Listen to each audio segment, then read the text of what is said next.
कानपुर देहात में शुक्रवार सुबह मालगाड़ी हादसे के बाद दिल्ली हावड़ा ट्रैक घंटों रहा बाधित। दिल्ली से कानपुर जाने वाली 5 ट्रेनों को इटावा रेलवे स्टेशन पर रोका गया। घंटों स्टेशन पर फंसे रहे यात्री, पैसेंजर सड़क मार्ग का ले रहे सहारा। ग्वालियर और मैनपुरी होकर जा रहा ट्रैफिक।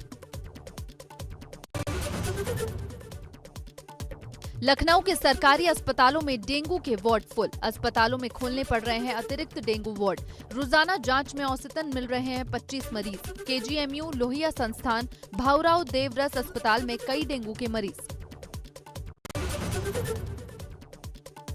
हमीरपुर में हुई युवक की निर्मम हत्या का पुलिस ने किया खुलासा। पैसे के लेन देन को लेकर दोस्तों ने ही गला रेत कर की थी हत्या।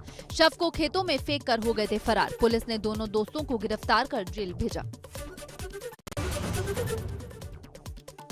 जौनपुर में मॉर्निंग वॉक पर निकले एक ठेकेदार को बदमाशों ने गोली मार दी। वारदात को अंजाम देकर बदमाश फरार। खबर मिलते ही अपर पुलिस अधीक्षक सहित कई थानों की फोर्स मौके पर पहुंची।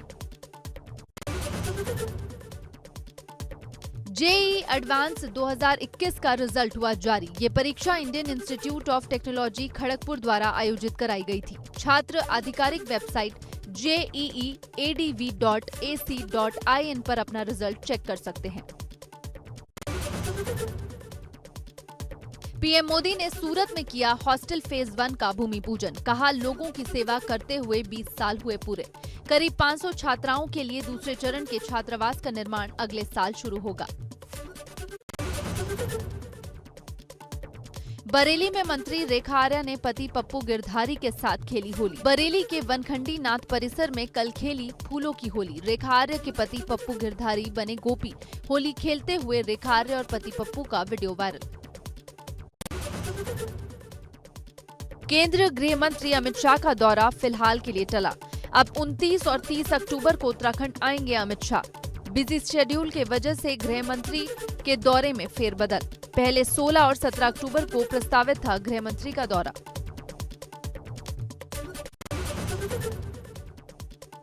केदारनाथ दौरे पर आएंगे पीएम मोदी। 5 नवंबर को भगवान केदारनाथ के दर्शन करेंगे पीएम मोदी। कपाट बंद होने की पूर्व संध्या पर केदारनाथ आएंगे पीएम।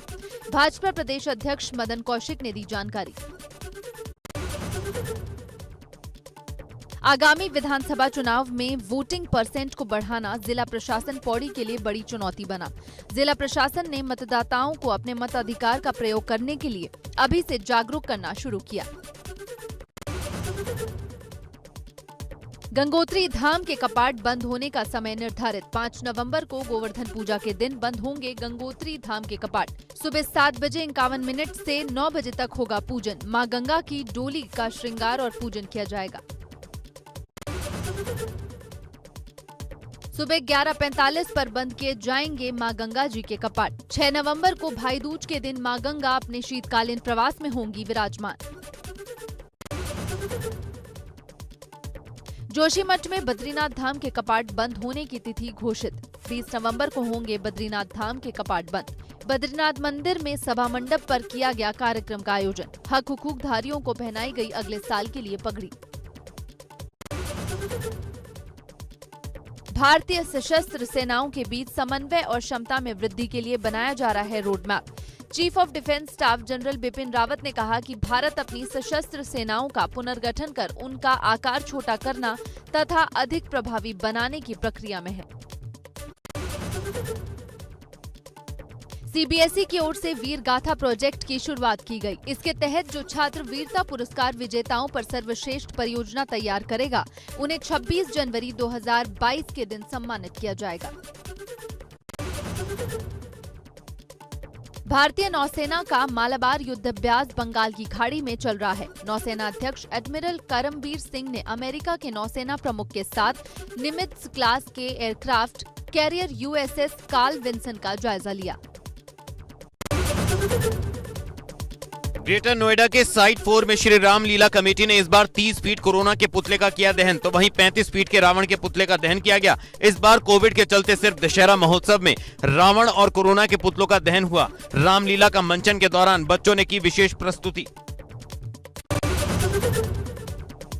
अयोध्या की रामलीला में रावण का हुआ दहन। 41 फुट के रावण के प्रतीकात्मक रूप का भगवान राम ने बाण मारकर किया वध। फिल्मी सितारों की रामलीला का भी हुआ समापन। प्रतापगढ़ मुख्यालय के रामलीला मैदान में हुआ राम रावण युद्ध। रथ पर सवार राम लक्ष्मण के साथ उनकी सेना का रावण की सेना से हुआ टकराव। युद्ध के बाद रावण के पुतले को किया गया दहन। धू धू कर जल उठा रावण का पुतला। पटाखों की आवाज से गूंज उठा रामलीला मैदान। सुल्तानपुर में धूमधाम से मनाया गया दशहरे का त्योहार। असत्य पर सत्य की जीत के प्रतीक के रूप में रावण का किया गया दहन। सैकड़ों की संख्या में उपस्थित रहे लोग डीएम एसपी के साथ रामलीला कमेटी के पदाधिकारियों की मौजूदगी में पहले राम रावण युद्ध का किया गया मंचन। श्रावस्ती में भी रामलीला मैदान पर लोगों की जुटी भीड़। राम रावण का हुआ युद्ध, असत्य पर सत्य की हुई जीत। लगभग 40 फीट ऊंचे रावण के पुतले का हुआ दहन। रावण दहन और शानदार आतिशबाजी का नजारा देखने के लिए उमड़ी लोगों की भीड़। बिजनौर में बेहद शानदार लीला के मंचन का हुआ समापन। राम रावण युद्ध के बाद रावण के पुतले का हुआ दहन। रामलीला में युद्ध का हुआ मंचन। राम ने रावण का युद्ध में किया अंत। बेहद शानदार आतिशबाजी का दिखा नजारा। दशहरे पर कौशाम्बी में राम और रावण की सेनाओं के बीच हुआ रियल युद्ध, जिसको कुप्पी युद्ध कहा जाता है। राम और रावण की सेनाएं यहां एक दूसरे पर प्लास्टिक की कुप्पियों से सच में करती हैं वार। हालांकि राम की सेना पहले दिन के चारों युद्ध हार गई। पहले दिन की चारों लड़ाइयों में रावण की सेना राम की सेना पर हावी रही।